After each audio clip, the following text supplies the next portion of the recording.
If we don't want to spend time doing chores, we'd rather do other things. What is it that makes us uniquely human? And like I said, that could be doing art. That could be like playing with your friends and family, or it could be doing absolutely nothing. Welcome to Go No Go. My name's John Brunner.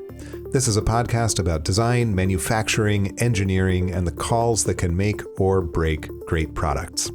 In this episode, we're joined by Kyle Vogt, the founder of Twitch, Cruise, and now a new company called the Bot Company that's making AI-powered domestic robots. It's an area that's extremely hot right now. After that, we'll go into headlines and talk about recent news from the world of manufacturing, and then into reconstructions, where we trace the decline and near disappearance of the mid-size sedan in the United States. Stay tuned for that. Go No Go is brought to you by Lumafield, which makes X-ray CT scanners and analysis software that help great engineering teams deliver perfect products faster than ever. To learn more about that, visit lumafield.com. And now, on to the interview with Kyle Vogt.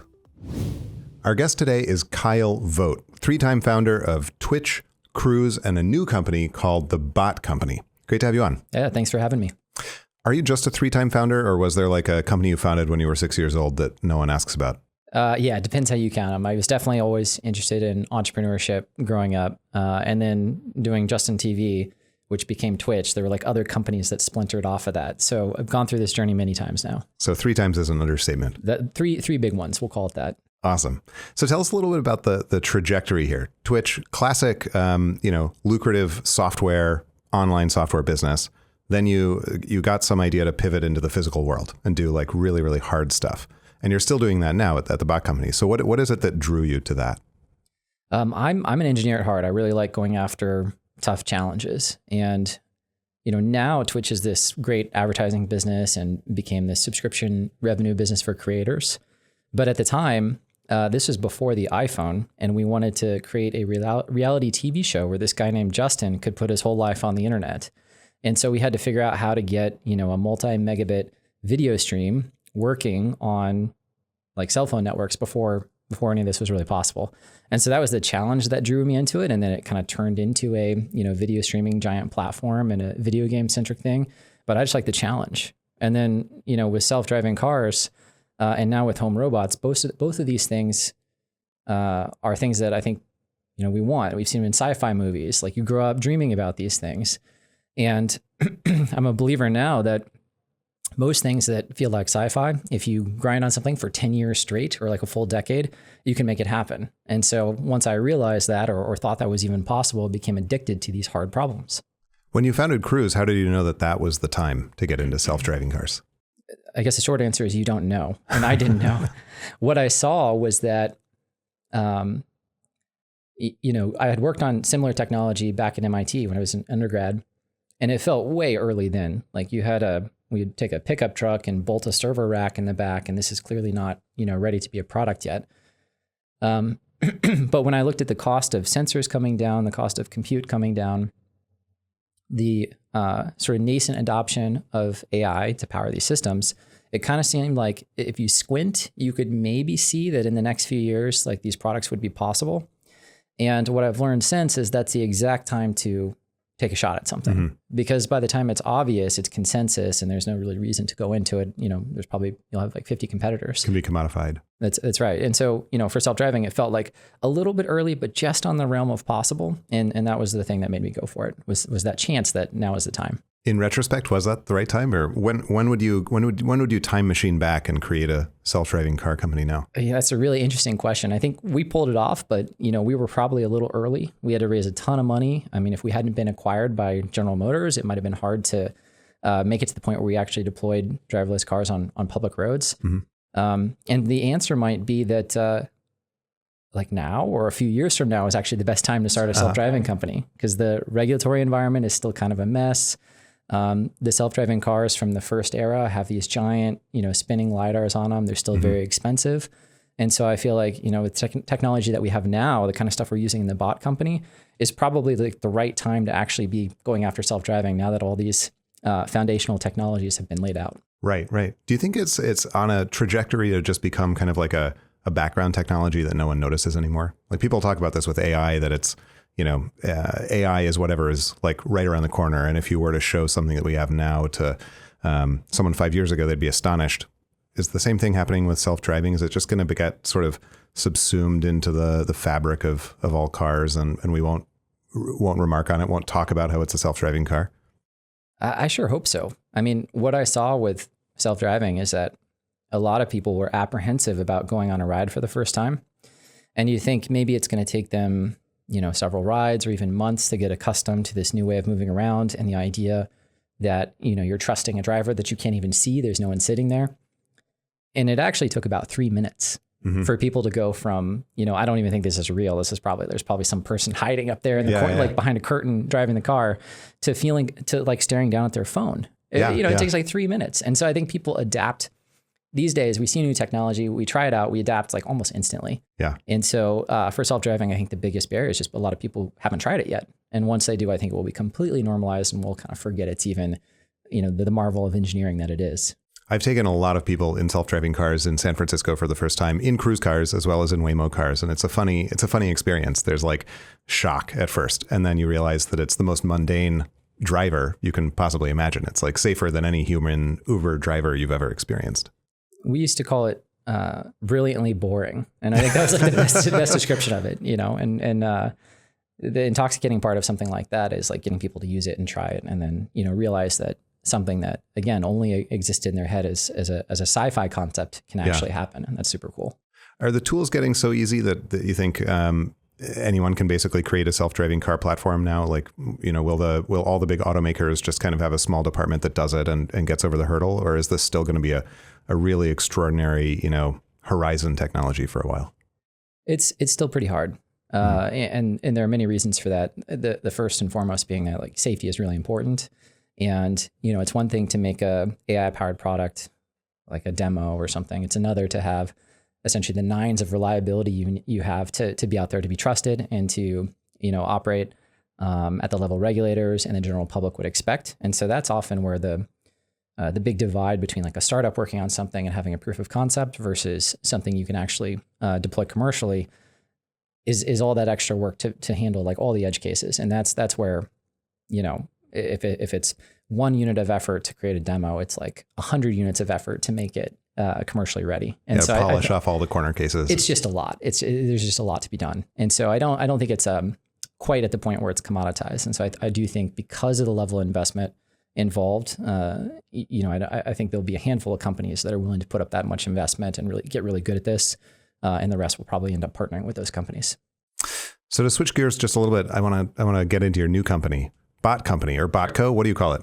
We call it Botco a lot, but it's called the Bot Company. We have ambitions to do all kinds of robots, but we're starting with low-cost home robots. And you've said that these are non-humanoid. That's right. So what does that mean?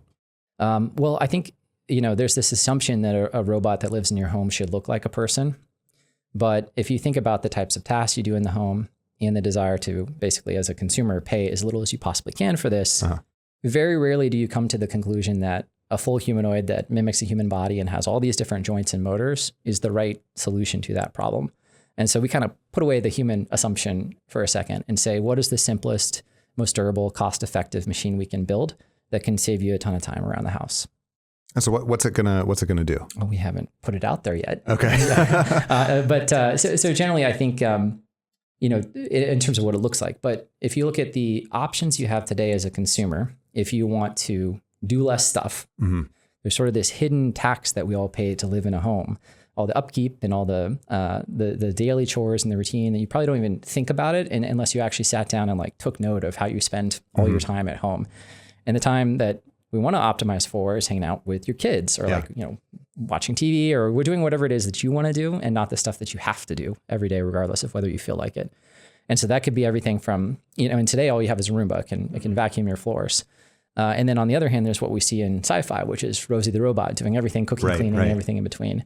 But I think there's actually like an 80-20 in here where there's a lot of little stuff like picking up after your kids or cleaning the table, running the dishwasher, unloading the groceries. These things that are relatively simple in terms of the actual task or thing that you would want automated, but save you a ton of time. And so we want to be this, like the next thing after the Roomba that you can get in your home And hopefully over time you end up having a whole suite of robots running around your home doing different things for you, both inside and outside of your home. And it's our goal to make that happen.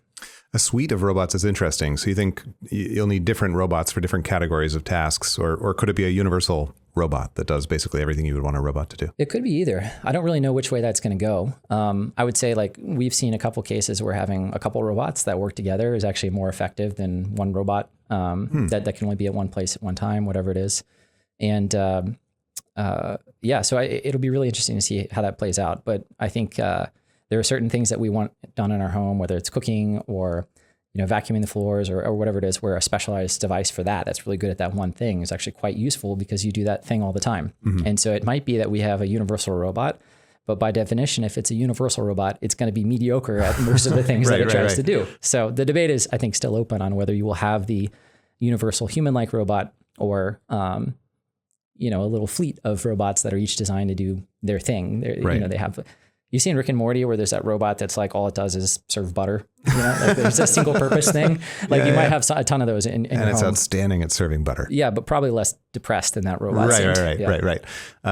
Are you giving your robot a personality? Speaking of that, a little bit. I think like we want the robots to be useful, and by default, if you only focus on utility, that doesn't quite work because that's not how our brains work. Like when you see like one of our robots roaming around your home, your brain instantly sees it as some kind of creature or being or entity. Yeah. And if you try to pretend that it's not and that your brain won't do that, it just doesn't go well. And so you need to give it some sense of personality and acknowledge the fact that your brain is going to see it as a creature or you end up with, I don't know how to describe it. Just like then you look at the robot and you see it more like a toaster or a blender than you would like, a robot that's trying really hard to make your life easier. There's the alienation of having sort of a machine running around in your house. In that case, it's not a person. It's not a contributor, member of your family. Yeah. I mean, I'd rather have you think of it like a great archetype is WALL-E, even Pixar movies. And that robot is like happiest when it's cleaning up trash. It is cheerful. It's like you made its day to be able to pick up a piece of trash or whatever it is. And so I think that is exactly how I'd like people to feel about a home robot. It's this thing is here and it is just happy. It doesn't want to play with you. It doesn't want to do trivia or talk to you. It just wants to go and make your life easier, basically. It's like Roombas have that series of chirps when they get stuck, right? And their users get devistated because it sounds like it's like a puppy that's gotten like cornered or something, and it feels it's frustrated or frightened sad with the world, and it's you don't know, you just have to relieve it. You want to go help it. Yeah, and I think so. This is good. It builds some empathy for machines, especially if they don't do everything right the first time. But if you go too far, then you can fall into the uncanny valley where it's like, is this a human? Is this like, do I have to worry about its feelings? And so I think there's a delicate balance between like acknowledging that your brain is going to see this thing as a creature of some kind without going all the way to try to make it a friend, but this weird like AI friend that's basically ChatGPT with a face. I think that's maybe too far. I think people were sort of upset by the face on the Baxter robot a few years ago, right? That one of the early humanoid robots that actually had a tablet and it had eyes that would sort of like look around and make eye contact with you and make funny facial expressions. I think there's probably a good reason to have that. It's a bimanual robot. It has two arms. If there's no face, that'd be a really weird. Oh, that's a good But point. if you execute it wrong, I think it also looks creepy. Right. And so right. you just got to get these things right. I think their argument was that the eyes, by moving the eyes, cue you as a human in the environment, sort of what it's going to do next, right? That's very intuitive. It makes a ton of sense. So again, there's utility for it, but I think the execution details really matter. When you think about what's in the home, the washing machine comes to mind, right? It eliminated hours and hours a week of domestic labor that was required around the home. Regardless of what's possible now with the platform that you're developing, what is like the ultimate goal? What is the ultimate task that you would love to replace? The one that, like, if you could get rid of that, it would just improve human happiness so much within the home. Yeah. So that's an interesting question. We'll take half a step back for a second. Yeah. So I think almost the purpose and value of technology is to basically elevate humanity. So what does that mean? Like if we don't want to spend time doing chores, we'd rather do other things. What is it that makes us uniquely human? And like I said, that can be That could be doing art. That could be like playing with your friends and family, or it could be doing absolutely nothing. But the point is like, and just thinking, more time for that. I think that is like one of the promises of technology, whether it's lowering the cost of goods or increasing output or making things more efficient or saving you time around the home. And so what do I want to have these robots do? All of it. I just want to like basically delete all the stuff from our lives that we don't want to do so that we can focus more on the things that we do want to do. And I think that's ultimately, that's what we're going to accomplish with the Bot Company and all the things that we do. The other thing about specific tasks is I can list off all of the things that I don't like doing around the home. And you probably have the same list, it's like dishes and laundry, whatever it is that, pick your poison. But I think what is more interesting is what are the things that you would do around your home if you had like an infinite amount of time? Because that's essentially what your robot is going to do. Right. And so then you start to think, well, why is it, maybe this notion of going to like a really fancy hotel and the slippers are by the bed, there's a glass of water on the nightstand and a chocolate. Like, why can't we have those things at home? And the answer is like, that would never be worth your time to do that. If you want to be with your kids and you only have so many hours in the day. But if you've got robots in our lives, like, why don't we elevate our own standard of living and live like kings? Like, that sounds fun to me. It's a question I ask myself every time I stay in a nice hotel is like, why can't I live like this all the time? I think actually it comes back to clutter, I think, is what I've decided. You can have a nicely designed space, but what you get in the hotel is that they're clearing the clutter away every night and between guests. Yeah. And that's and so I think that's one of the beauties of technology is like we can bring these amazing experiences that are maybe only accessible to a few and bring that to everyone. And I think that's just really cool. So same question as with driverless cars. Why now with this kind of robot? Well, robotics is going through a bit of a renaissance right now. And the main reason is that the same technologies that power ChatGPT and a lot of other emerging interesting technologies are also applicable to robotics. In particular, historically, like a lot of robotics companies struggled with one of two things. The first is, how do you operate in an unpredictable or chaotic environment? And there's a reason if you look at an industrial robot in a factory, one building cars, they're in cages and they're always picking up the same object from the same place and putting it in the same other location. And those things will kill you. They're not designed to be around people. And so if you can have an AI that can understand not just the pixels that it sees from a camera in the environment, but actually like depth and like semantically, like what is happening in this scene? If I want to approach this object, how do I do it? Where do I pick it up? We're starting to get to the point where the same technology used for ChatGPT, these large language models, can also be used to understand the environment that a robot operates in. And so essentially, you're imbuing these robots with almost this notion of common sense, or at least like an awareness of their environment that they've never had before. And the second big one is how we control these robots. And it used to be that you'd have a whole bunch of research scientists write an algorithm to compute this exact sequence of steps to move through space to do a task. And that's kind of limited by the ability of the engineer who's writing that algorithm. Where we are now is we either train these robots to do tasks either in simulation, where they learn essentially on their own. You just describe what you want the robot to optimize for, and it will learn a way to do that. Or by demonstration, by saying like, this is how you vacuum floor, this is how you wash the dishes, either from video or by tele-operating these robots. And so the amount of effort required to get really nuanced, complicated, useful behaviors out of robots has dropped by like, 100x. And this has really only happened in the last like 2 or 3 years. Yeah. And so basically every robotics company that existed prior to the last 2 or 3 years, if it didn't work or the business didn't pan out or the technology didn't seem right, I think all of those have to be revisited now that we're now that we have these two new foundational technologies that I think are going to lead to an explosion of robots in our lives.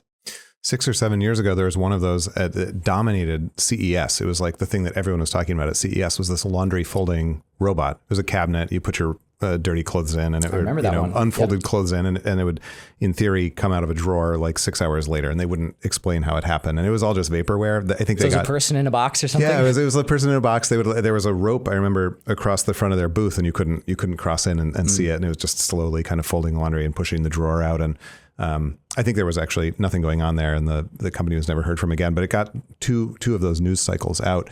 People are really excited about this. So, but this is the first moment that you think it'll be able to deliver. I could be wrong. It feels a little early to me. So there's some parallels there to how I felt about self-driving cars back in 2013. But on the other hand, we're seeing signs that this could be the time. Something like folding laundry used to be in the computer science or robotics world like the holy grail. Like laundry is just like not possible, because when you pick up a piece of clothing, it just moves, it wiggles around. And so your algorithms that are designed on like human engineered algorithms just completely fall apart handling fabric. But with these new techniques, I would say it's almost become like a commodity for these robotic startups to show that they can fold laundry. And people can do it in like 2 or 3 months when it used to be like, a decade-long research project. And so I think that's, now very well could be the time. So the feedback loops previously were maybe weeks or months. You'd have a robot do something, the engineer would watch it, would notice that it's not doing it correctly, and then changes the controls. And that's the kind of engineer in the loop feedback cycle. And now you're saying the feedback cycle is basically immediate. It's the robot is learning.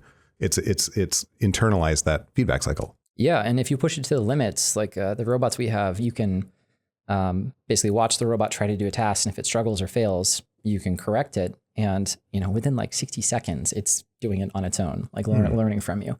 And so it's almost immediate, real time. And so imagine how many things you can get a robot to do, how many different places you can get it to work, how many different types of objects and environments, if that feedback cycle is 60 seconds and not 2 or 3 weeks. Right. So is this all built on top of, common LLMs to start with, or do you have to build this type of AI from the ground up? I think every company that's kind of pushing the limits today has a different recipe for that. There are some people trying to mostly use off-the-shelf models that try to control robots. And there are other people using all different sources of data, maybe starting with some pre-trained weights. So you do end up with, that notion of common sense, which is really just everything you can extract easily from the internet, which turns out to be a lot. I don't know if that's common sense exactly, but it's maybe on the margins.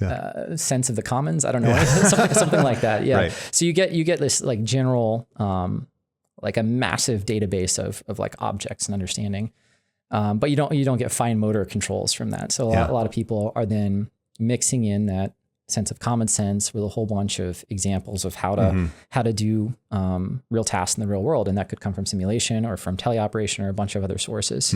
And I think today there's no silver bullet. It takes like a portfolio of different sources of information to train a really good model. But it's really cool right now in 2025, there's all these people working on it. And there's just almost this collective sense industry-wide that we're moving so fast. Like there's so many brilliant people working on it and publishing great research, great stuff happening inside of startups and behind closed doors. And just collectively, like, I've never seen anything like this in the robotics world. So 10 years ago, as generative AI was starting to take off, you had GANs with, generating like 128 by 128 pixel tiny images.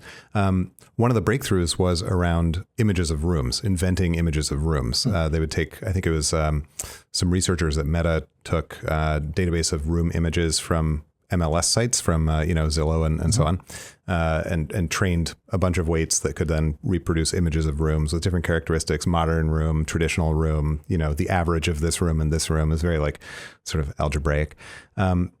What's now the kind of state of the art in training data? How can you train your robot as you're developing it to understand different environments?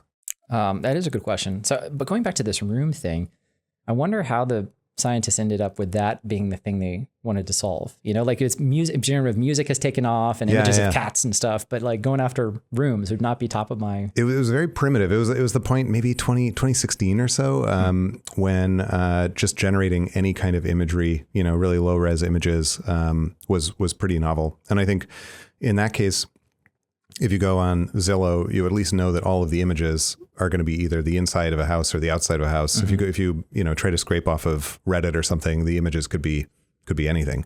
So I think it was a reasonably kind of well structured problem for them to work on. It was the precursor to all of this. I don't know if anyone uses GANs anymore to generate AI content. I'm sure everything is way more sophisticated than that now.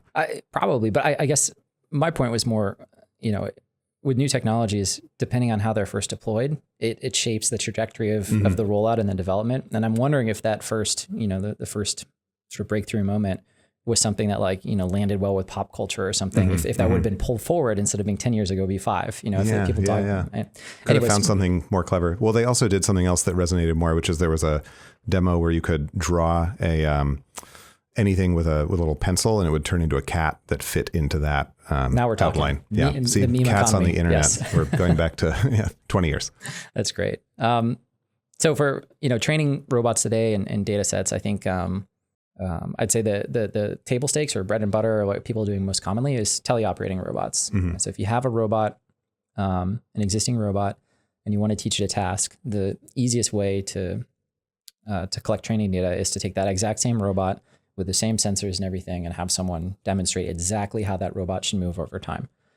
And this works, but it doesn't generalize well typically. And so you might have it work in one environment, but will it work in someone else's house, for example? Or like, if you're trying to operate a dishwasher, and will that translate well to another dishwasher? And so the next wave of breakthroughs, I think, are going to happen around collecting data for robots without robots. So, you can imagine if you want to build a robot that's good at chores around the house, rather than having to put a bunch of robots in homes and tele-operate them, can you just collect video footage of people doing household chores, and maybe doing it in a way where they don't even have to change their behavior? That maybe they're wearing these new meta glasses or something, and it's just collecting video footage. And if we could train robots to learn how to operate in our homes or in industrial sites or commercial, or whatever the domain is, just by observing video of humans doing it, man, that opens up the possibility for data sources, and probably the rate at which these robots will improve, by a wide margin, probably 100 or 1,000x. Weren't there instances in driverless cars of people using games to train some of those algorithms? Yeah. So I don't know, GTA or something else, but yeah. So the challenge, at least historically, the challenge with using simulations or games has been the fidelity of the simulation. So if it's not a perfect representation of the real world, then you can suffer with domain transfer. When you try to go from the video game world to the real world, they look similar, but not exactly the same. And so you might learn some things, but not everything you want to learn. Or, if you're playing Grand Theft Auto, that robot that you're training based on that game is probably going to drive either really crazy, like one of the other drivers, if it's trying to mimic them, or super defensively, if it's thinking that all the other drivers on the road act like Grand Theft Auto drivers. Right. And so there's another like domain gap. It's like you want your video game characters, the NPCs, to drive exactly like humans, and not the average human, the whole distribution of good drivers and bad drivers, but a perfect match to reality. And you're never going to achieve that. So there's always some limitations when you're training like on a video game or simulation. Interesting. So you've described how AI is replacing and perhaps even advancing on a couple of fields of classical robotics. That is a lot of efficiency gain. And it brings to mind something else I've heard you say, which is that the next great product is going to come from a company with 100 or fewer employees. Are those ideas related? Yeah, well, I've over the course of my career, I've scaled companies from literally like, one person up to a few hundred or a few thousand. And every time there's this phase in the beginning of the company when it's all built on personal relationships and trust. Like you just know the person sitting across from you. You can work on your part of a project and hand it over to them and know exactly what they're going to do and get it back and run with it. It's just incredibly efficient and you move really fast. And then as the company grows, you want to keep increasing your output. And how do you do that? You add more people. When you add more people, you start needing these structures and hierarchies to get people to communicate and work well together. Managers, like program managers, like, ticket tracking systems, project managers, all this kind of stuff. And then you need armies of support functions for this large group of people, like giant HR teams. And, it basically, it just kind of expands and snowballs. And you just lose the ability to move fast with people, and get stuff done. And so I think that leads you to believe like, well, why do you need more people? Like what's the benefit of that? And if the answer is like, well, we need to go faster and have more output. Is that the only way to do it, by hiring more people? And I think that used to be the answer. But in a world where we have AI agents taking off, and a really good engineer maybe can get way more done than they could have in the past, because they can fire off a whole bunch of jobs to AI agents to go off and work, and they can just kind of supervise and make sure everything is happening. the question really becomes, can you instead keep that company in that sweet spot where everyone is highly productive, they know each other, and you can just go full speed without all these structures and systems that kind of slow you down. And if you can do that, I think that would be amazing. And so far we kind of have this gamble going. It's like, we're going to keep our company really small and have like extremely high talent density. Every person, something like a pro sports team, like every person in the company is like the best person in that position. And we're making a bet that AI agents continue to improve such that if we need more output, those AI agents and tools available to us will be what increases the output rather than just throwing more bodies at it. The productivity growth of AI is going to be higher than the growth rate of the company. I hope so. It feels like that's I might be early on this too, but we're right on the edge of that. And I'm kind of really being stubborn about it and hope that it happens, because I just love working with small teams where everyone knows each other, and life's short. So it's like you want to do things that are fun. That's everyone who's gone through startup life talks very wistfully about, that stage of the startup as being the most fun.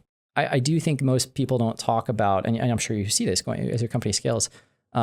When you go from above about 80 or 100 people, I think you almost become less productive until you get way larger, maybe 400 or 500 or even 1,000, because the tax that you incur and the slowdown in productivity when you start adding all the extra people and support structures and everything really does slow you down. And most people don't think about that there's a limit to how many personal relationships you can juggle in your head. And when you go beyond that, things change. Is there a bottom though, in your experience, where then you can grow enough that you can gain some efficiency through management, or you can like implement, bigger managerial structures and get more out of people again, regularize things, formalize things? Like, does that ever help, or does it only go down? I think on a per person basis, I think your productivity just goes down as companies get larger.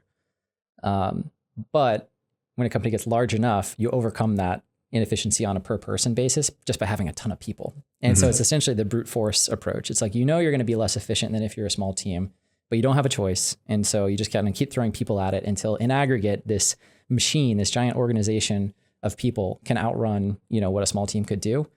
But that has a cost too, because now like there's so many people in the organization, it takes all this deliberate effort to keep them on the same page and like communicate with each other and have everyone sort of maintain some mental state of what is happening in the company and what the company's priorities are and where they fit into that giant structure.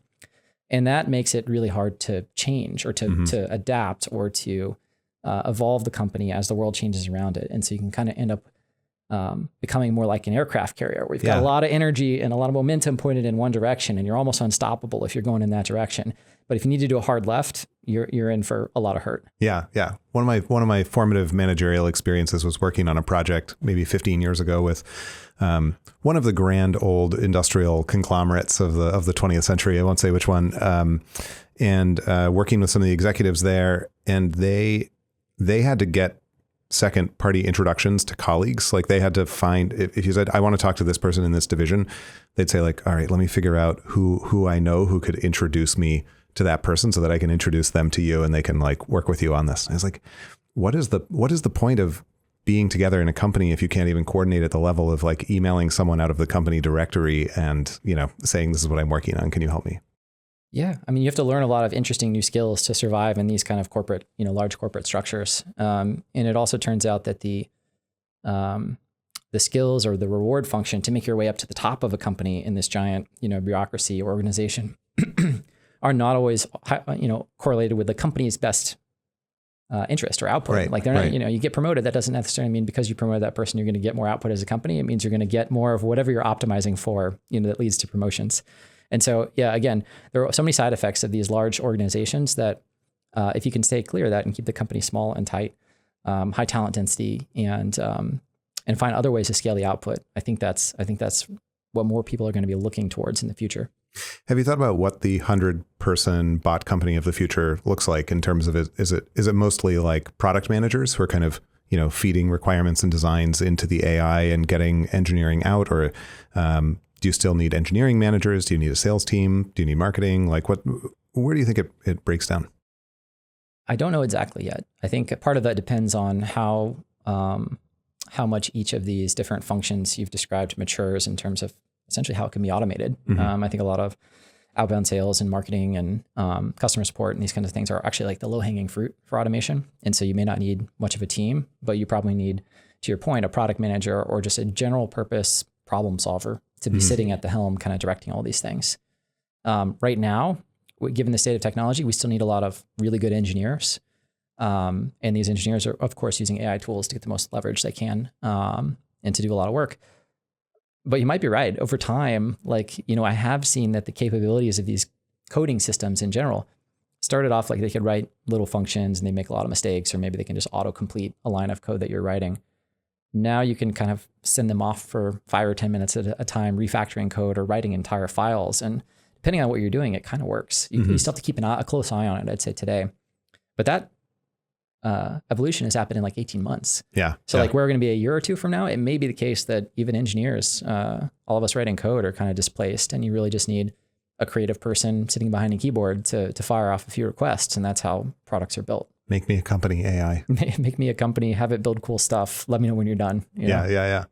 I want to switch gears a little bit to the current competitive environment. iRobot, maker of the Roomba, has been in rough shape for a few years. There are a lot of Chinese competitors that make incredible home cleaning robot products. Is what you're working on still something that America can deliver and be really competitive in? I sure hope so. I do think that there are some gaps in manufacturing and supply chain in the U.S. today. The question becomes, how do we close that gap? And I think it might be hard to replicate like what you can get in low-cost manufacturing regions of the world in terms of vertical integration and supply chain. You can't create this overnight. Mm-hmm. I think, though, where the U.S. might have a chance, it's in, writing really good software to automate certain things, and then also potentially using AI and these robots like the ones we're creating to take a lot of the pain points out of the manufacturing and assembly process. And so maybe the U.S. can't beat other places on a pure apples to apples basis, but maybe we can get clever about that. And I'm holding out for that. I really want all of our robots to be built in the U.S. and for that to be like the best business decision. I don't know if that's the case today. Are you thinking of building these robots in the U.S., manufacturing them here? The answer is yes. I don't know when. Okay. I don't know if it's possible on day one. At the end of the day, we're running a business. We're going to build the best product we can for the lowest price for our customers. But selfishly, I also want that to be done in the U.S. And so there's these two. Right now, these things are in tension. It's our goal to figure out like how to make it so that you can have your cake and eat it too. That's the unfortunate reality that we hear from everyone we ask, questions like that around. It's just no matter how much you want to manufacture something in America, it's not entirely possible at a universal level. I think, and it may not be overnight and all at once that it becomes the right business decision. I do think there's maybe certain subcomponents or maybe certain parts of the assembly process that you can start to, I guess, onshore or bring back to the U.S. from other places. But that will take time. And I think that's I think there's a lot of interest in it. There's a lot of really smart people going after these problems. It just takes time. All right. I will close with the question we ask every guest on here. Tell us about a go, no-go moment that you've encountered yourself, and what did you do? Well, we talked offline about what this actually means. And so I have some creative latitude here. I wanted to go back to Justin TV, which was the precursor to Twitch. It started off as a reality TV show and then turned into an online streaming platform and then became this online gaming platform. So it was actually like 3-step evolution. But when it was just Justin TV, basically I dropped out of MIT and moved out to San Francisco in January, I think of 2006, I want to say. Mm-hmm. And I had a prototype of this camera that Justin was wearing on his head. He was broadcasting like basically from a webcam on a hat. And that was like the show. And we were like getting ready to launch. This prototype wasn't ready. So I was like working on version 2 of the prototype. And the rest of our product was really just a website that had a chat box and then a live video window where you could see everything in Justin's life. And we were like ready to go, except the new prototype wasn't working of the camera system. And so I've got my 3 co-founders. We're living in a 2-bedroom apartment in North Beach in San Francisco. And they're just kind of like, I was the youngest guy in the group, and they're just kind of looking at me like, okay, Kyle, when are you going to be done? Like, we got to go. Yeah. And I was burning the midnight oil and getting up early. I was basically like working probably 20 hours a day or something and just grinding. And like I had my desk set up in this apartment with all this hardware and wires and computers everywhere. I was trying to make this camera work so you could stream from anywhere in San Francisco. And we got to the point where I was like, okay, I don't know what's going to happen if we launch the show, but I can tell you guys want to go. So let's go. Yeah. And so we launched I think we tried to launch on TechCrunch, which was everyone did back in 2006. Oh, I remember. But they like screwed up the timing or the embargo. And so we launched like 8 hours sooner than we intended to. And I was really counting on that extra 8 hours. Yeah. And so I spent basically the next 6 months like trying to simultaneously scale our website because it became like an overnight phenomenon, and also continue to fix the camera system that was never quite ready yet. And so that was like a hard lesson for me on making sure you're ready to push that green button. Because what comes after doesn't get easier. An entrepreneur's first experience with technical debt. Yes. But that's the best way to learn, right? You know, some real pain teaches you real quick. Well, that's an incredible trajectory from there to the point that you're about to reinvent domestic robotics. That's a very exciting place to be. I agree. Thank you. Thanks so much for coming on, Kyle. It's been a pleasure to chat. Thanks. Turning now to the news headlines segment of our podcast. We recorded that interview with Kyle Vogt a few weeks ago, and since we recorded, there's been a lot going on in the AI robotics space. Here to talk about that with me, Alex Howe. Hi, John. So the first headline I want to talk about, speaking of Kyle, his company, the Vogt company, is reportedly raising $250 million in a funding round that will value the company at more than $4 billion. How does that compare to their last fundraise? So they actually just raised $150 million in March at $2 billion. So it's doubled in just a matter of months, which is amazing. A lot of market interest right now among investors in AI in general, and especially AI robotics. Yeah, it's interesting to see kind of this new wave of interest in robotics when at the same time you see some of the legacy, like home robotics companies really struggling. That's right. And it emphasizes that what Kyle is doing is not just creating another Roomba. It's a completely different approach to the problem, and probably able to crack open some tasks that have been out of reach for domestic robots until now. Yeah, speaking of kind of these legacy robotics companies, iRobot has been reportedly in quite a lot of trouble. They're down to about $25 million and potentially facing bankruptcy. Yeah, this is quite the change for iRobot. This was a very important, very cool company 10 to 15 years ago, and they were the leading company in the robot vacuum cleaner business. Unsurpassed products, great name recognition, really the only folks out there. And now they're not. iRobot and similarly another American robot manufacturer, Nito, which closed down in 2023, I think they really fell behind this wave of Chinese innovation in robotic vacuum cleaners. When you look at the Chinese models, like from Roborock or Dreamy, they incorporated like LiDAR and more like 3D sensing for better accuracy and performance. Whereas iRobot, really up until this latest product launch, really stayed true to camera-based vision, which just isn't as reliable around the home. Now they've created a new line of products with a third party, 3i Robotics, that uses LiDAR. It's completely different from all the products they've made in the past, but it seems like it might be too little too late. iRobot's also had some trouble getting access to capital, which has definitely hampered its ability to keep up with its overseas competitors. In 2022, Amazon tried to acquire iRobot. It was struggling even then, but the FTC blocked that acquisition. It was one of a number of tech acquisitions that the FTC took a more activist posture toward during that era. Ironically, one of the proponents of the block was Elizabeth Warren, the senator from Massachusetts, where iRobot is based. So it's too bad that we're losing this company that was iconic, a decade ago, but it is not operating in a very favorable environment right now. It is interesting to think about really the sensitivity of the data that these home robots collect, because it's really collecting a complete map of everything in your house, like what the layout is, where the doors are, like where the furniture is. Like if you think about that data falling in the wrong hands, it's really terrifying. Yeah, exactly. There were a lot of people even then who suggested that this kind of company ought to stay in American hands. I will say I'm a really big fan of some of the Chinese innovation, though. I don't know if you saw it CES last year, but the Chinese companies Roborock and Dreamy, they've been adding limbs to their vacuums. So like they've added like little legs so it can go upstairs up to like 6 centimeters high, or like an arm so it can like pick up socks and move it out of the way. I think it's pretty fun. That's really cool. And that's not something you saw on the Roomba product line. No. Speaking of Chinese innovation and AI-powered robots, Unitree, like the bot company, is looking at a much higher valuation as it prepares for its next fundraising round as well. Unitree makes these extraordinary humanoid robots that have been shown off in some really startling kind of sizzle reels. As of June 2025, they raised a Series C that valued the company at $1.7 billion.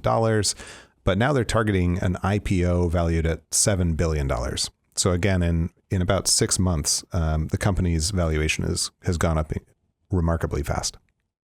Do we have any sense of like how real Unitree's products are? I'm just thinking of like the 1X Neo humanoid robot that's really going to be operated by people in the beginning until it gets smarter. I have no idea. You can actually buy Unitree robots. I saw one on Facebook Marketplace the other day for selling for about $40,000 somewhere in the South Bay. But I haven't tried one myself. And that's going to be the big question for all of these. I feel like we might also be 1 or 2 major flops away from a lot of people losing confidence in that industry. Yeah, speaking of the 1X Neo, I know this made a lot of waves in the headlines a few weeks ago, but I think it's still like a pretty relevant topic of conversation. It's going to be shipping in 2026. You can pre-order it now for either $20K or rent it for $500 a month. But in the beginning, they've been pretty open about the fact it's going to be tele-operated by people as it learns how to do household tasks like your dishes or folding laundry. Yeah, this is something that a lot of automated products go through as an early stage. 15 years ago, 10 years ago, there were a lot of kind of AI personal assistants who would do things like manage your calendar. And it turned out that all of them were actually humans, responding to you and managing your calendar.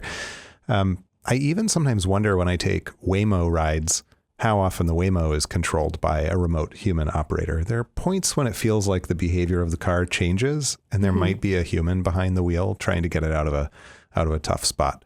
But in this case, it's a robot that's in your home with you in some very private moments. And I think it's kind of surprising to consider a human teleoperating the robot in that case.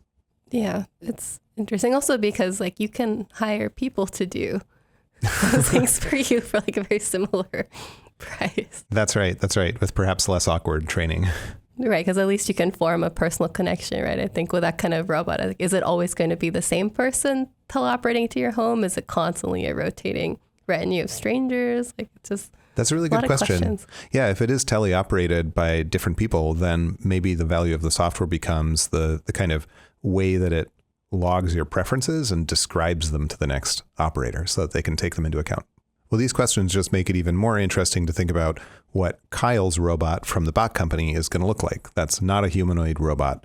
And so it might not have to face some of these questions. So did you ever have a robot vacuum cleaner, John? I did, believe it or not. Yeah, like 15 years ago, I had a Roomba for my robot. Back when that was kind of the hot thing. There was maybe one other one on the market from Neato. It was a pretty rudimentary Roomba. And it got around by getting very close to objects, at which point it could sort of sense that they were there. But a lot of the time, it just had a pressure sensor on the front and it would bump into an object. And upon bumping into it, it would turn at a random angle and go away. And this way, it would eventually cover the whole room. It was said to have been an algorithm developed by looking at how insects navigate. Is that how they still work?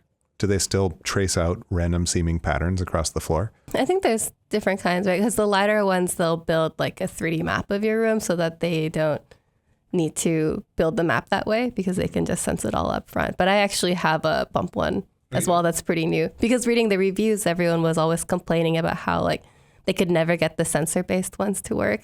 And so like the dumber ones are more reliable. So I just bought robust. The dumbest one. Just like the insects that they're modeled on.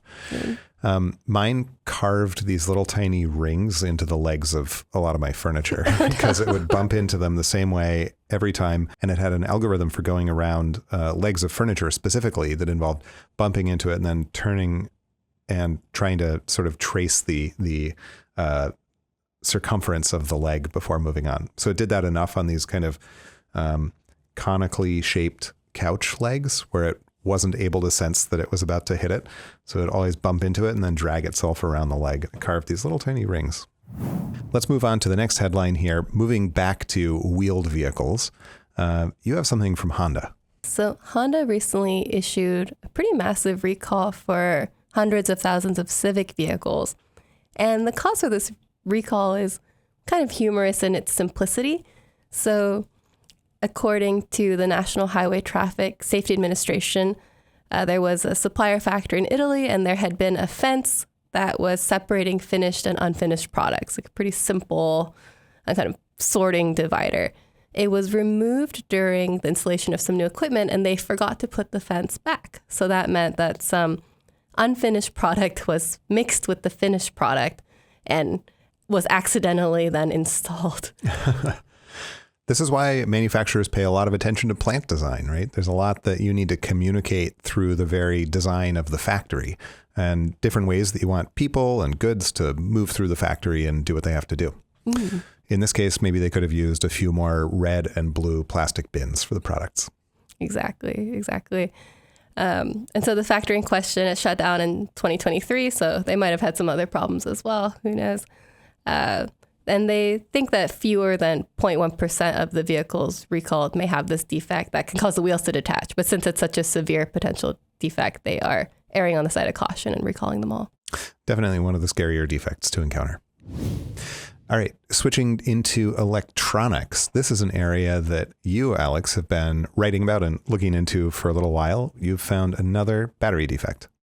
Yes, so myself and our colleague here, Eric Petralia, we've been scanning a lot of this viral Haribo power bank. So we had read the article about this ultralight, 20,000 milliamp hour power bank, and we're delighted to discover initially, like, wow, there's an entire collection of products. There's like earbuds and like 10,000 milliamp, and there's like cables. It's like, and everything is so cute because it has this gummy bear adornment on it.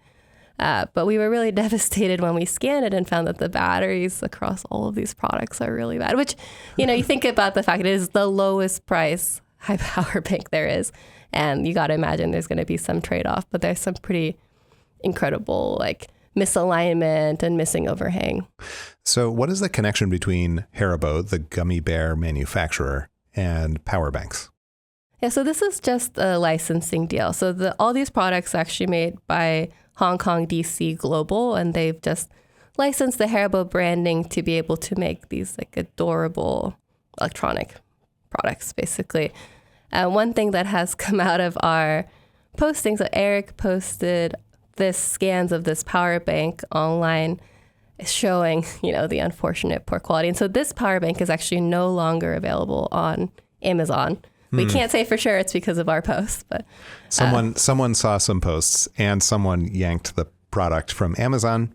No telling how those might be connected. Yeah, but all these other products are actually still available. And when we look at the scans, especially on like some of the earbuds, those batteries are like even worse. What do you see in those? One of them, it almost looks like a whale tail, like the shape of the overhang. So yeah, just negative anode overhang where the cathode is overhanging instead of like the anode having the correct separation. Just really irregular winding. Basically, you see that, and I think these are like $15 or something. So it makes sense, but they're just extremely cheap batteries that seem to have been sourced across the entire product line. Mm-hmm. Well, these are truly viral battery products is the fascinating thing. More than any other power banks, these have a huge following. Yeah. And so, I think we felt a little bit bad to have to say like, oh, your viral, adorable gummy bank power bank might be a little bit dangerous. Yeah. Well, good reminder to pay attention to battery quality and to think twice about costs. If it seems too good to be true, it might actually be too good to be true. Yeah. Again, a similar vein, John, you and I were in Japan last week. And so I bought this 500 yen power bank, imagining that it might be similar. This is like $3. Yeah. It's super cheap. This is a 2,500 milliamp hours. But when you look inside, the alignment on this is actually very good. They're like really even, pretty even overhang. But the catch is there's a bunch of like metal debris in there. Maybe it's like solder spatter or something. Most of it is like just outside, pressed into the pouch, but one of the metal particles is like inside the pouch. So it's like interesting to see all the ways in which your cheap batteries can be dangerous because it's not always the same. Right. And this highlights, again, the different ways that cheap batteries enter the supply chain, right? Because something like that, the 500 yen power bank, could very well be a quality control reject from an OEM line, given the high quality layer alignment in it. But then, something else triggered a reject, and it wound up in the gray market and wound up on a display inside Yodobashi camera. Yeah. In other battery news, you've taken a look at how recycling lead in U.S. car batteries can create some environmental problems. The New York Times did a really interesting investigation into lead recycling in Ojijo near Lagos, Nigeria. So these are basically plants where they're taking used car batteries, actually hacking them apart with even machetes, and then taking the lead out and recycling it to go back into car batteries. So these are lead acid car batteries, the classic ones that you have in an internal combustion car. Exactly. And so when you have lead recycling, say in North America, there's really strict environmental regulations. And so companies doing recycling here, they have like really high levels of technology to ensure that the plants are safe.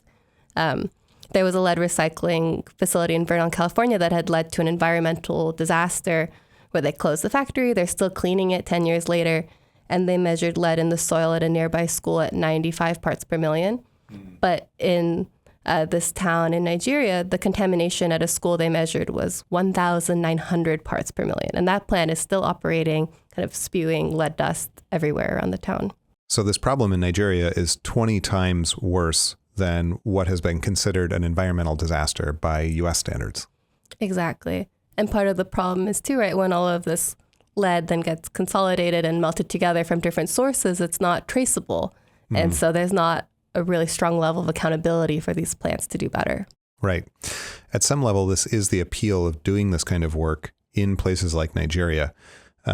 One of the rabbit holes that I occasionally go down is reading about ships on Wikipedia. Just about every mid-size and larger, cargo ship and passenger ship has a Wikipedia article. And there's always a section about how it was built, where it was laid down.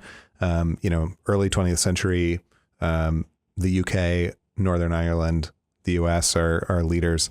And then it's service life. Typically if it was a passenger liner, it was like very elegant in the 20s through the 40s maybe, and then it was pressed into World War II service, and then became a lower end, ocean liner, and then became maybe a ferry or converted to cargo ship. The disposition of almost all of these kind of like early mid 20th century ships is that they're taken to places like India and Bangladesh to be broken down on the beach. And it's another example of the kind of very dangerous industrial process that you're highlighting here with dismantling lead batteries. It's really dangerous to break down ships. They're full of all sorts of contaminants. It's bad for your health. It's bad for the environment. And so a lot of the ships are kind of discreetly moved to developing countries with less stringent environmental regulations, where they're broken down in ways that are very harmful to everyone involved. That's another great William Langevische article. Is it? Has he written about shipbreaking? Yeah, he has. Yeah. We got to get him on the podcast. He died. I know. I'm sad. He was, as his New York Times obituary called him, the Steve McQueen of journalism, which is an insane headline to have on your New York Times obituary. I regret that headline has been taken. All right. Bringing this back to the US and to the world of food, you've found something changing in supermarkets and the brands that people embrace. So the Financial Times published a piece about the so-called Aldi effect, where shoppers in U.S. supermarkets are increasingly embracing private label. So these private label groceries, really pioneered by German discounters such as Aldi, they've increased by 4.2% in the past 52 weeks, according to Nielsen IQ. So that is much higher than a 1.1% rise in sales for national brands over the same period. Interesting. By the way, Aldi is a sister company to Trader Joe's. They're owned by the same family in Germany. Oh, that's interesting. It's interesting because it's surprising because Trader Joe's has a kind of Southern California or maybe Hawaii feel to it, but it's actually owned by Germans. And both are big in private label. That's been the whole selling point with Trader Joe's in the US. Mm-hmm. Yeah, I love always they have their seasonal goods. It's a very limited selection, but then it gives you better pricing for that reason. Right. One of the disagreements in my household, I don't care for Trader Joe's because I like the widest possible selection, but other members of my family love Trader Joe's. Mostly I don't like the hassle of shopping at Trader Joe's. It always feels so crowded. It's never a good time. The parking lot design is uniformly difficult at pretty much every Trader Joe's, as I understand it. But so the result is that the U.S. supermarket is starting to resemble more that of Western Europe, and their private label constitutes 39% of total sales. That's more than 20 percentage points higher than in the U.S. So definitely a cause for concern for some of these major food manufacturers here. Maybe this is the result of inflating food prices and people feeling a little bit more cost conscious in the aisles. Yeah, I don't know. I've been reading a lot about like kind of K-shape recovery, right? Where people with high incomes, they're spending more, and people with lower incomes, they're like spending less. And it makes it look like spending is staying even, but that's not actually reflective of real buying behavior. This is a major shift in consumer habits, and it seems to be driven by a handful of things, right? Yeah, I think inflation is really forcing a lot of consumers to think more about how they're budgeting, and they're finding as they try the lower cost private label brands that they like the products and they're comfortable continuing to make that switch. There's also been a shift in consumer sentiment here. Private labels used to be seen as inferior products, bargain products. But between Trader Joe's for several decades now, and now Aldi and Lidl coming in with their private labels, a lot of consumers report that they find private label brands to be equal in quality to national brands. Yeah, something interesting in the Financial Times article is that a quarter of Walmart's revenue is actually coming from private label brands, including its Great Value label. The other thing that I read in getting ready for this discussion is that there's a really cool study from Dartmouth in 2024 in which they looked into the actual suppliers behind the private market brands and found that 70% of them are also suppliers to national brand manufacturers. So the same factories in many cases are in fact making the name brand product and the private label product, but they're very secretive about it. No one will really come forward and say that they're supplying both. Yeah, that's super interesting. Well, I know like Listerine puts on all their bottles that they don't sell the formula. Like they really explicitly call out that it's not available as any private label.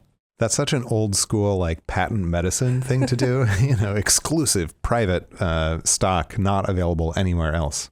In some cases, though, you actually can discover who the manufacturers behind private labels are by looking at recall announcements, because the recall will always say such and such product sold at Trader Joe's, manufactured by this other company. Same with Kirkland products from Costco. Yeah, fascinating. So recalls, very cool source of data. Yeah, important to keep an eye on those. And for listeners who are interested in recalls, you can check out the Recall Roundup series on First Article, the website behind this podcast. Yeah, we also have a live tracker where you can see all the latest notifications. I believe like Costco recently had like a Prosecco recall, for example, since the bottles were exploding. The Prosecco is too enthusiastic. I guess this Trader Joe's supply chain is kind of interesting because their offerings are so seasonal. Mm-hmm. I wonder if they just like cycle through whatever is available. Like I know, for example, the Amazon golf balls that have gone viral recently, the speculation is it was just like a manufacturer with excess capacity that just sold it in like a one-off lot to Amazon, which I feel like since Trader Joe's has a lot of like themed products, it would work for like a one-off excess capacity filling thing, but I don't know. I think that's similar to what happens sometimes in the wine industry. A long time ago, when I worked at Forbes magazine, there was a wine critic at the magazine, and he took me to the Trader Joe's wine store on Union Square in New York to show me how to buy inexpensive wine. And the first thing he gravitated toward were these end cap displays with no-name wine in them.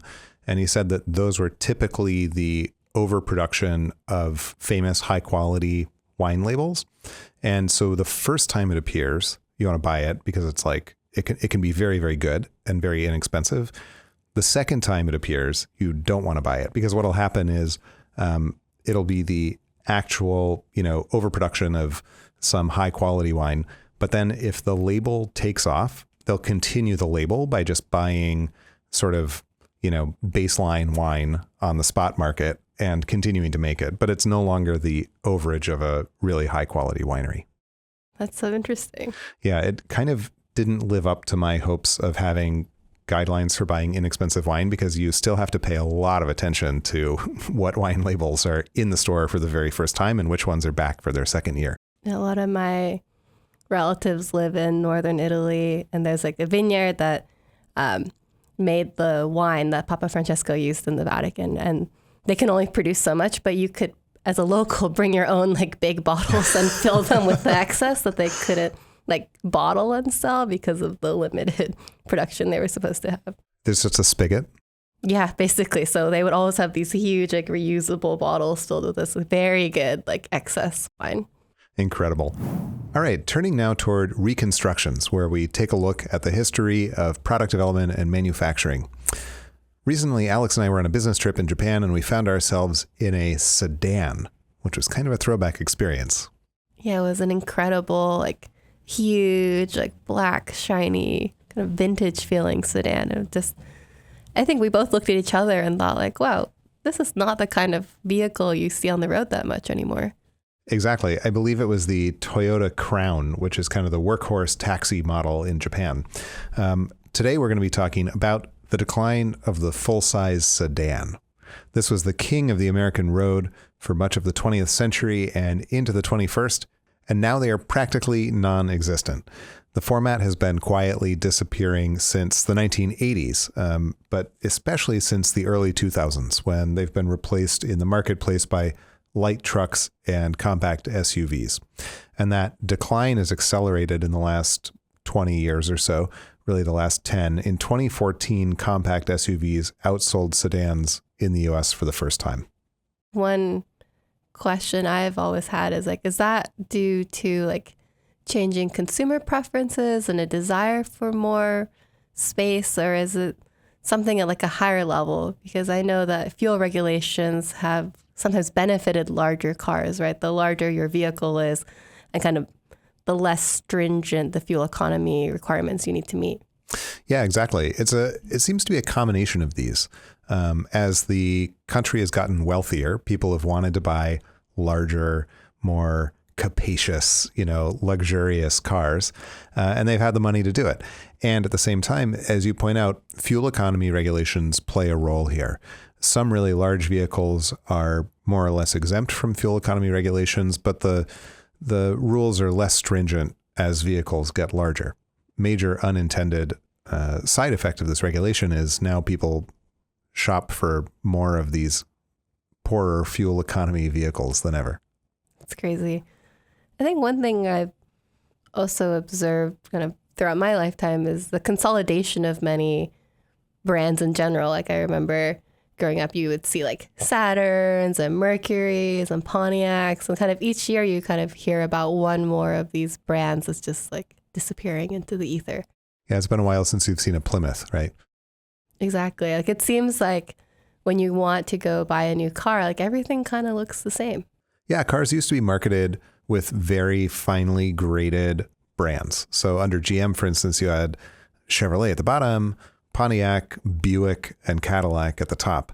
And I think what's happened is that the imported brands that have taken a lot of market share since the mid 20th century from both Europe in the case of, BMW and Mercedes and VW, and Asia like Toyota and Honda, those companies have much more unified brands. BMW and Mercedes only have one brand of car or SUV that they sell in the US. Toyota and Honda have luxury marks, Lexus and Acura, but their product lines are much more unified than, say, GM's was in like 1955. And that unification is a theme as we think about the decline of the sedan. So in addition to fuel economy regulations that make large trucks more attractive, there's another unification aspect here as well. There's a manufacturing story here where all of these automakers have really moved more towards unified platforms. And so they have this underlying platform that can support both cars as well as these smaller crossover SUVs. Like in 2015, Toyota had 100 different platform variants. And that was the year Toyota then introduced their new global architecture, or TNGA, which was a program to unify their manufacturing operations to become more efficient. So now there's just 5 TNGA platforms that underpin 80% of all of their vehicles.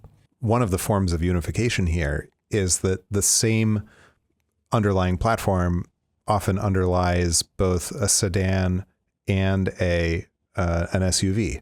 It used to be that SUVs were built on truck platforms, and that's still the case at the larger end of the market. Chevy Suburban is built on the same platform as a Chevy Silverado pickup truck, and a Ford Explorer is on the same platform as the F-150 pickup truck. But a smaller SUV like a Toyota Highlander is actually built on a car platform, or at least on a platform that's shared between the SUV and the car. In this case, a Highlander is basically a taller Camry, and a RAV4, which is an extremely popular car, is basically a high-riding Corolla. So SUVs did sort of kill off sedans, but not directly. Really, like compact SUVs just absorbed their sedan siblings. Yeah, exactly. In the 90s, the emergence of SUVs built on truck platforms was really notable. I remember driving around as a kid and noticing the explosion in popularity of like the big Chevy Suburban of that era. But what's really taken over most recently are these compact and crossover SUVs, which are really just cars in a new presentation. They're basically hatchbacks where you sit a little bit higher off the road, and consumers love them. It's a little bit easier to get in and out. You have better visibility on the road.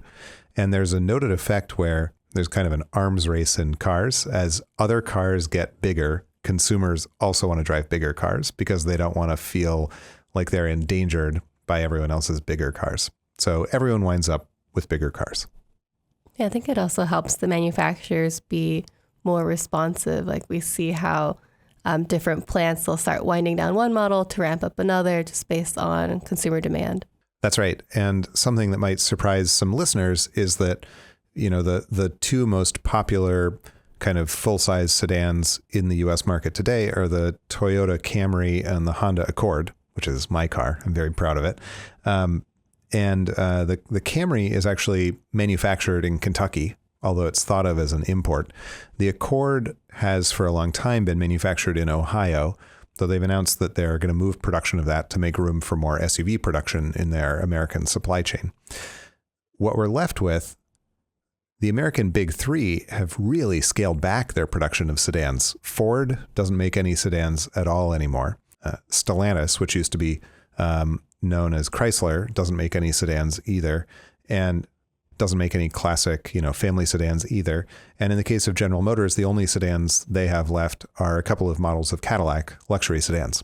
But you definitely can't go out and buy a Ford Taurus or a Chevy Malibu or, for that matter, a Buick LeSabre or an Oldsmobile Cutlass. Those are cars that were discontinued a long time ago. What has happened in the American market is that Tesla has become a very, very popular manufacturer of sedans. The Model 3 is the most popular sedan made by a US brand. But in that case, it's still outsold by the Model Y, which is their compact kind of crossover SUV. Yeah, I believe the Model Y outsells the Model 3 almost 2-to-1. So it really shows the demand for that larger vehicle when it's available. That's right. And Tesla has always taken a kind of unified platform approach to their product line. These electric vehicles grew up in the era of unified automotive platforms. Yeah, the Model Y and the Model 3, they share 76% of the same parts, according to Elon Musk. There you go. So the Model Y is basically a high-riding Model 3. I, for one, still miss the Ford Crown Victorias that I used to ride around in when my parents rented cars when I was growing up, or the Mercury Grand Marquis, if you were very lucky. But it is interesting to consider that these SUVs that dominate the market today are essentially minor variants of cars. Growing up, my mom's main car was a Lincoln Navigator, which has a truck platform. And then when that car was breaking down, or I guess SUV was breaking down, she bought a Lincoln MKX, assuming it would be similar. And like the 10 years she had the MKX, she was cursing, like, this has no power. It's nothing like my Navigator, because it was a car-based platform instead of the truck-based. But she just assumed buying a big car, it would be the same. She was devastated. So she was very happy then when that car gave out, and now she's got this enormous Land Rover truck-based, like a tank. Well, this way she can keep up with the other bigger cars on the road. Yeah. All right, with that, we're going to wrap up this episode. Go No Go is brought to you by Lumafield, which makes industrial X-ray CT scanners and analysis software that help engineers, manufacturers, and product developers deliver greater products faster than ever before. To learn more about Lumafield, visit lumafield.com. And if you want to check out that recall tracker that we mentioned earlier in the episode, visit lumafield.com/first-article. We'll include links to everything that we talked about today in the show notes attached to this episode. Just check it out in your podcast app or on YouTube. And as always, remember to like and subscribe and give us a rating if you enjoy this podcast. Helps us reach the people who would most enjoy hearing it. For Go No Go, I'm Jon Bruner. And I'm Alex Howe. Go No Go is brought to you by Lumafield, which was founded to upgrade manufacturing. You can learn more at lumafield.com. Go No Go is produced by Austin Carter and edited by Brian Tran, with additional assistance from Eric Petralia.